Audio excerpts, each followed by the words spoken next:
नमस्कार, आप देख रहे हैं राष्ट्रीय मानवाधिकार न्यूज़। दोस्तों, पति पत्नी का रिश्ता कुछ ऐसा होता है जहां छोटी मोटी लड़ाइयाँ होना, खटपट होना एक आम सी बात होती है, लाजमी बात होती है।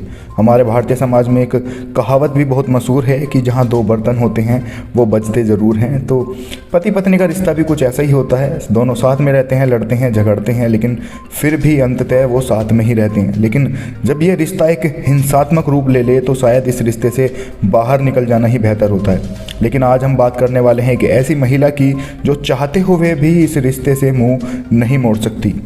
कहानी है रेशमा की, जो लखनऊ में रहती हैं। उनके खुद के पति ने उन पर तेजाब डाल दिया, और तेजाब भी उनके प्राइवेट पार्ट पर। और उनकी गलती सिर्फ इतनी थी कि उन्होंने 4 बच्चों को जन्म दिया था। आपको बता दें कि जिस वक्त उनके पति ने उन पर तेजाब डाला वो 3 माह की गर्भवती थी, जिसके बावजूद भी उन्होंने अपनी जान को दांव पर लगाकर अपने 5वें बच्चे को जन्म दिया। वो बताती हैं कि वो अपने पति को माफ़ तो नहीं कर सकती, लेकिन उनकी मजबूरी है कि वो अपने पति के साथ ही रहे, क्योंकि हमारे समाज की संरचना ही कुछ ऐसी है। उनकी 4 बेटियों में से 2 बेटियों की शादी हो चुकी है, अभी 2 बेटियों की शादी होना बाकी है। लेकिन अगर वो अपने पति से दूर रहती हैं, अलग रहती हैं, तो समाज इस चीज़ को एक अलग नज़रिए से देखता है, जिससे हो सकता है कि उनकी बेटियों की शादी होने में दिक्कत हो। यही कारण है कि वो आज भी अपने अपराधी पति के साथ ही जीवन व्यतीत कर रही हैं।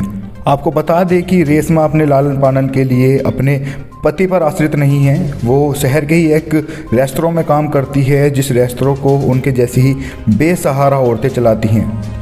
रेशमा का शरीर कमर से नीचे जांघों तक जला हुआ है। सुबह घर से ऑफिस जाने में उन्हें 2 घंटे लगते हैं, लेकिन वो किसी तरह अपने घर को चलाने के लिए ऑफिस तक जाती हैं। रेशमा बताती हैं कि उनकी शादी कम उम्र में ही कर दी गई। जब उनकी शादी हुई तो उनकी उम्र 16 साल थी। वो घर में सबसे बड़ी थी, गरीब परिवार था। माँ को लगता था कि शादी के बाद बेटी अपना जीवन सुख में बिता पाएगी, कम से कम पेट भर खाना खा पाएगी, और उनकी माँ की जिम्मेदारी भी थोड़ी कम होगी, क्योंकि गरीब परिवार था। वो 2 बहनें थी और उसके अलावा उनका एक भाई भी था। लड़का देखकर रेशमा की शादी कर दी गई। रेशमा बताती हैं कि जो उनकी बहन है वो सगी बहन नहीं है। उनके पापा को वो एक ट्रेन में मिली थी। फिलहाल तो उसकी भी शादी हो गई है। शादी के पहले 9 महीने तो ठीक भी थे। इसके बाद बच्चों को लेकर चीज़ें खटकने लगी। पति बच्चा चाहते थे, लेकिन रेशमा प्रेग्नेंट नहीं हो पा रही थी। उसके बाद उनको कानपुर और लखनऊ के कई डॉक्टरों के पास ले जाया गया। डॉक्टरों का कहना था कि इनकी उम्र अभी कम है, जिसकी वजह से प्रेगनेंसी नहीं ठहर पा रही है। तब से उनका पति उनके ऊपर शक करने लगा। उन्हें लगा कि शादी से पहले रेशमा का कहीं अफेयर था, जिसकी वजह से उनको प्रेगनेंसी नहीं ठहर पा रही है। इस बात पर अब बवाल होने लगा, मारपीट होने लगी।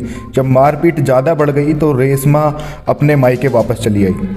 मायके वापस आने के कुछ दिन बाद ही पता चला कि रेशमा प्रेग्नेंट है। रेशमा के माँ बाप ने ये बात उसके पति को बताना बेहतर समझा, क्योंकि अगर बताने में देरी करती है तो फिर उसका पति ये शक करता कि शायद ये बच्चा किसी और का है। रेशमा के माता पिता के ये बताने के बावजूद भी कि रेशमा प्रेग्नेंट है, उनके ससुराल से कोई फ़ोन तक नहीं आया। उनके पिता ने ही उनकी देखभाल की। वो वक्त जिस वक्त में उनके पति की उनकी सबसे ज़्यादा ज़रूरत थी, उस वक्त उनके माँ बाप ने ही रेशमा की सारी देखभाल की। आखिरकार जब 26 जनवरी 2020 को उनको बेटी पैदा हुई तो दूसरे दिन उनके पति उनको देखने आए, लेकिन रेशमा से कोई बात नहीं की। रेशमा की माँ ने उनके पति से हाथों से बेटी को छीनते हुए कहा कि जब तुम्हें हमारी बेटी से ही कोई लेना देना नहीं है तो इससे भी तुम्हारा कोई मतलब नहीं है। खैर 3 महीने बाद उनकी सुलह हो गई और वो दोबारा अपने ससुराल चली गई। अब हालात और भी बदलने लगे थे। पति ने उन्हें पाई के लिए मोहताज करना शुरू कर दिया था। बेटी के दूध लाने तक के लिए पति ने किनारा कर लिया था।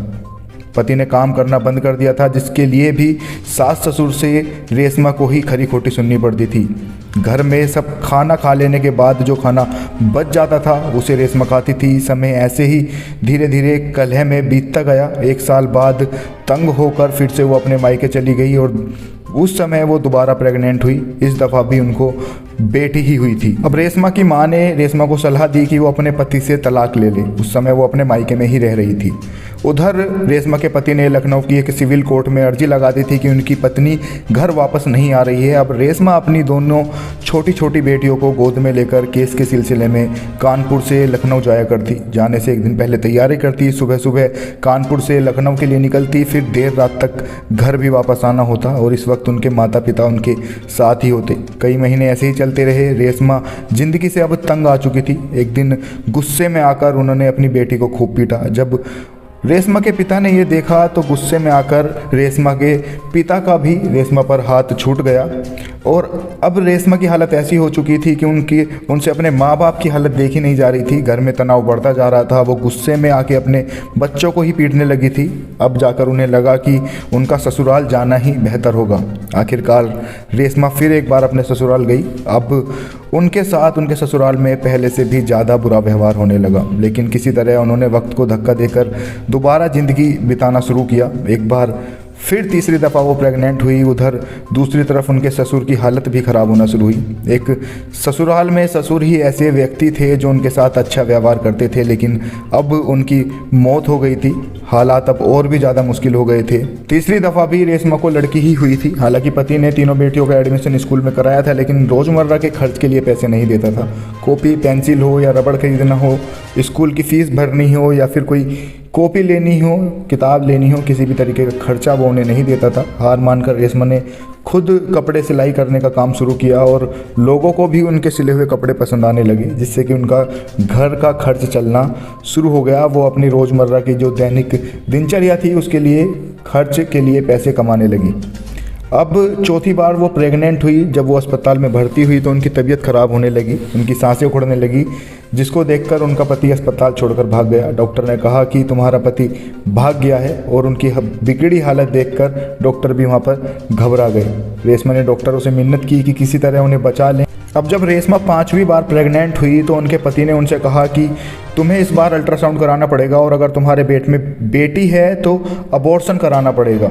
जब रेशमा ने इस बात का विरोध किया कि मैं किसी तरीके का अल्ट्रासाउंड नहीं कराऊंगी, पेट में अगर मेरी बेटी भी है तो मैं उसे भी जन्म दूंगी, तो उनके पति ने उनके साथ जोर ज़बरदस्ती करना शुरू करा कि अल्ट्रासाउंड तो कराना ही पड़ेगा। अगर तुम अल्ट्रासाउंड नहीं कराओगी तो तुम्हारा ज़बरदस्ती अल्ट्रासाउंड कराया जाएगा, और अगर पेट में बच्ची है तो ज़बरदस्ती तुम्हारा अबॉर्शन भी कराया जाएगा। लेकिन जोर ज़बरदस्ती सबको सहते हुए रेशमा ने हर चीज़ से इनकार कर दिया।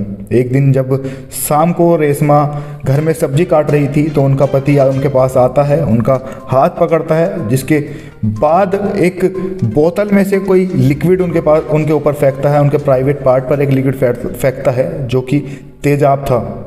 उनके प्राइवेट पार्ट पर जब तेजाब डला तो वो ज़ोर ज़ोर से चीखने लगी और बेहोश हो गई। दर्द जलन से उनकी जान निकले जा रही थी। उनकी 12 साल की बेटी भी रोने लगी। भागकर पड़ोसन को बुलाकर लेकर आई। पड़ोसन आई तो पड़ोसन भी रेशमा की हालत देखकर बेहोश हो गई। वो पूरा एक दिन वहाँ पर इसी हालत में पड़ी रही। किसी तरह उनकी बेटी ने रेशमा के पिता को फ़ोन किया। आखिरकार रेशमा के पिता वहाँ पर पहुँचते हैं और अपनी बेटी को गोद में उठाकर गाड़ी से कानपुर लेकर आते हैं, जहाँ रेशमा को एक प्राइवेट अस्पताल में लेकर आया जाता है। लेकिन अस्पताल वाले कहते हैं कि पहले 3 लाख रुपए जमा कराओ, उसके बाद ही हाथ लगाएंगे। रेशमा के पिता और भाई हाथ जोड़ते हैं, मिन्नतें करते हैं, लेकिन उनका इलाज वहाँ पे नहीं होता। जिसके बाद उनको एक सरकारी मेडिकल कॉलेज में लेकर जाया जाता है। वहाँ के लोग वो उनसे बोलते हैं कि ये प्रेग्नेंट है, पहले इनके पति को लेकर आओ, उसके बाद ही इनका इलाज शुरू किया जाएगा। उनके पिता और भाई काफ़ी मिन्नतें करते हैं, लेकिन वे लोग नहीं मानते। आखिरकार रेशमा का भाई बोलता है कि इसका पति मर चुका है, अब इसका इलाज करो।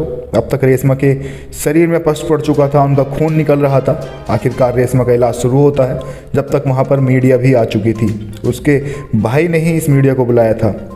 रेशमा मीडिया वालों को बताती है कि किस तरह 4 बेटियों को जन्म देने की वजह से उसके पति ने उसके प्राइवेट पार्ट पर तेजाब डाल दिया। मीडिया ने उनकी कहानी अपने प्रकार से छापी। इसके बाद सरकार और कुछ एनजीओ उनकी मदद करने के लिए आगे आई। उनके पति को गिरफ्तार कर लिया गया और उम्र कैद की सज़ा सुनाई गई। वहीं की एक एनजीओ में उनको एक नौकरी भी मिल गई। 6 साल बाद अब उनके पति बेल पर बाहर आए हैं और उनके साथ ही रहते हैं। वो बताती हैं कि मैं ज़िंदगी भर अपने पति को माफ़ नहीं कर पाऊंगी। उन्होंने मेरे ज़िंदगी के 23 साल बर्बाद कर दिए हैं, लेकिन उनकी कुछ मजबूरियां हैं जिनकी वजह से उनको अपने पति के साथ रहना पड़ रहा है। उनकी बेटियों की वजह से उन्हें अपने पति के साथ रहना पड़ रहा है। लेकिन ऐसे व्यक्तियों का क्या सामाजिक बहिष्कार नहीं होना चाहिए? मैं सिर्फ आपसे ये पूछना चाहता हूँ। आप अपने विचार नीचे कमेंट बॉक्स में लिखकर ज़रूर हमें बताएं। आप सभी के विचार हमारे लिए महत्वपूर्ण होते हैं। आज की वीडियो में इतना ही। अगर वीडियो पसंद आई है तो वीडियो को लाइक करें, अपने दोस्तों के साथ शेयर करें। चैनल पर नए हैं तो चैनल को सब्सक्राइब करके बेल आइकन जरूर दबा लें इसी तरीके की वीडियोस आगे देखने के लिए। मिलते हैं अगली वीडियो में। जब तक के लिए जय हिंद, जय भारत।